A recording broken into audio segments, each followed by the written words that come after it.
Me. No, I'm just kidding. All right. Hey, what's up, guys? My name is Andrew. My name is T. T is short for Teresa. My name is Eric Drummond. My name is Remy. And I've lived in Japan since 2012. So I've been here for about 24 years. I've lived in Japan going on 5 years. I've been in Japan for around 6 years. I just thought, so far so good, so I just stayed and never looked back.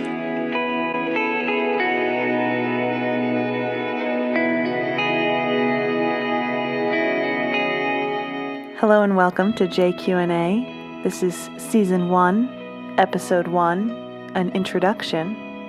I'm your host, Catherine.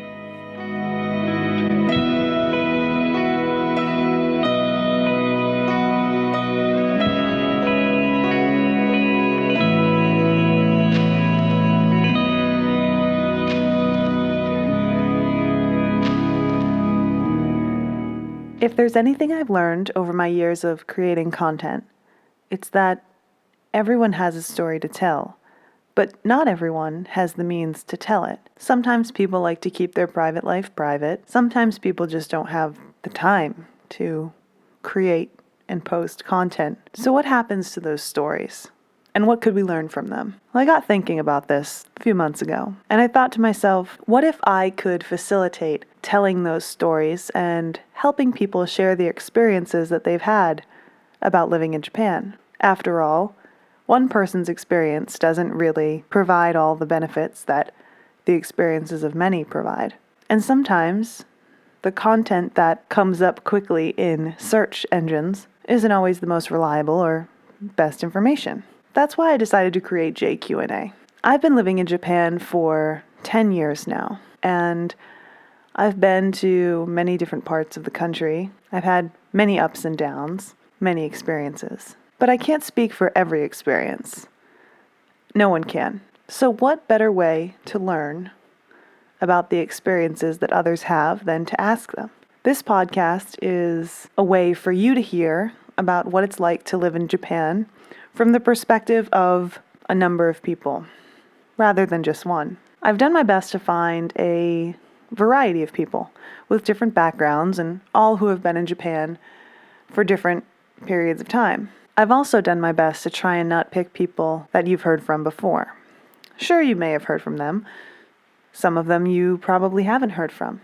Some aren't content creators at all, but every one of their stories is worth hearing, and all of their advice is worth considering. So I really hope that you can take away something from this podcast, no matter who you are. As most of you have probably already noticed, the title for this episode is an introduction. I've already told you a bit about JQNA and what to expect, but now I want to tell you a bit about the people you'll hear from over the course of the season. I'd like to start with myself, if you don't mind. As you heard from the introduction, my name is Catherine, and I've been living in Japan for the past 10 years. I'm also married and have 2 dogs. During my time in Japan, I have done many things. I've worked in the entertainment industry, both as an educator, a performer, and a technician. I've also spent some time teaching English to adults and children. But now I focus on content creation as a travel writer, podcaster, and YouTuber. I like to focus on daily life in Japan and what it's like to live here as someone who is not new to the country, but pretty familiar and comfortable with their surroundings. As I said, I've had many ups and downs, and I've had a number of experiences in Japan, so I hope that I can share those experiences with you over the course of this season and in future seasons. In each podcast, you'll hear my experiences, but you'll also hear the experiences of 4 other people. I'd like to let every one of those people introduce themselves and tell you a little bit about who they are. Without further delay, let's go ahead and begin with our first guest. My name is Remy. I have several aliases. The cosplay world calls me Edojin. People in the LGBT or the drag queen world call me Remiko, but it's mostly Remy for many people. For a job, well, I'm doing some narration these days. I'm also giving some tours around like Akihabara Ikebukuro and Nakano. I'm also doing web development. That's the one thing that I've been doing the longest, for about 18 years, and I'm quite tired of it, so that's why I'm just doing that part-time now. I've been in Japan for around 6 years. It's longer than what I expected.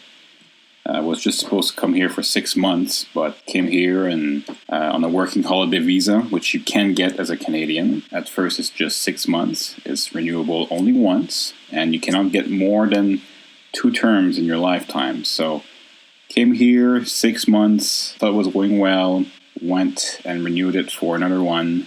Then it was up to a year, and then, I just thought, so far so good. So I just stayed and never looked back. So I just been here for 6 years now.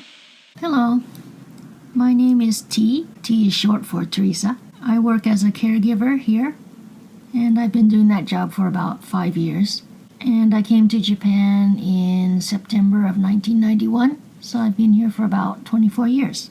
Hey, what's up, guys? My name is Andrew, aka Higgins in Japan, and I've lived in Japan since 2012, full-time since 2012, actually. Before that, I was in Japan in 2000 and in 2008, both for just short-term trips, but made the decision, got a job as an English teacher here in 2012, and moved over here full-time to teach. Currently working at a junior high, and I occasionally do elementary school work as well. It's a big difference in teaching in junior high and elementary school. With elementary school, you are in charge of the entire class, basically, lesson-wise. So planning the lesson, coming up with materials that you're going to need for the lesson, and all that kind of stuff depends on you. Now, if you're teaching in junior high, it's quite a bit different. You're not really so much in charge of planning lessons as you are being in class to assist the other teachers. That's the ALT, the assistant language teacher. So your role might be a little bit different. You might not be planning so many lessons, but you could still be doing things like coming up with worksheets or coming up with ideas or different kind of activities. Things that I do in my classroom is I'm in charge of kind of doing the conversation activities for lessons. And so in junior high, they don't get a lot of conversation practice. It's mostly, reading and writing and translating things. So they don't get a lot of conversation. In elementary school, they do mainly conversation. So it's good to, also be practicing that. And so that's kind of my role as an ALT in the junior high. All right, well, hello. My name is Eric Drummond, also known as Brother Grimm to some people out there. And I've lived in Japan off and on now for, going on 5 years. Originally, when I came to Japan, it was back in the early 90s. I was still in the military at the time, and I got stationed in Japan. They offered me the chance to be stationed out of Yokosuka, Japan, and it's something that I jumped at the chance for because it was my whole reason for being anywhere, really, was to try and have as many adventures as I could and see as much of the world as I could. So I hopped on it. Headed over to Yokosuka back in the early 90s, and was there for about 3 years. Rotated back to the U.S. and stayed in the U.S. off and on. Of course, I was still in the military at the time, so I still did a bit of traveling. Well, while I was here in Japan, almost upon arrival, like 6 months after I got here, I met a girl, and not long after that, we got married. And we've been together for about 20 years. We've been married for over 18. So either I think it's probably working or just one really long game of chicken. But when we rotated back to the U.S., we didn't have the money to come back to Japan very often. In fact, she only was able to do it one other time during over a decade that we lived in the U.S. We got the chance about 2 years ago. I'm making this recording.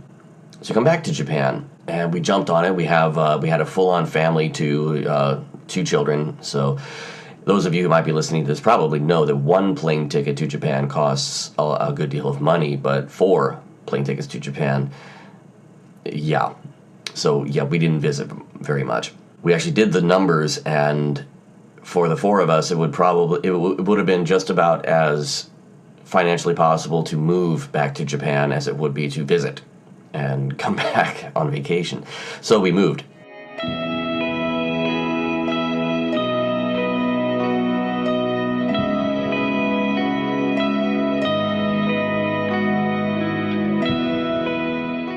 As you can see, we have a very diverse and interesting cast joining us for Season 1 of JQNA. I hope that their introductions have you coming back for more future episodes. In fact, next week we'll be talking about success and whether or not foreigners can achieve success while living in Japan. I really hope you'll join us for that episode. I'd like to thank Andrew, Teresa, Eric, and Remy for participating in this project. I'd also like to thank all of them for hanging in there with me over the course of the past few weeks. I've been ironing out some kinks with producing this first episode, and they've been very patient with me, so thank you. Find out more about JQNA by visiting kittydoesjapan.com/JQNA. There you'll find the show notes for this week's episode. You'll also find social media links for everyone you heard from today. Don't forget to also click the link that leads you to the JQNA Facebook page. There you'll find updates about next week's episode, as well as other information that you might find interesting. Thank you once again for listening to JQNA on behalf of the entire cast.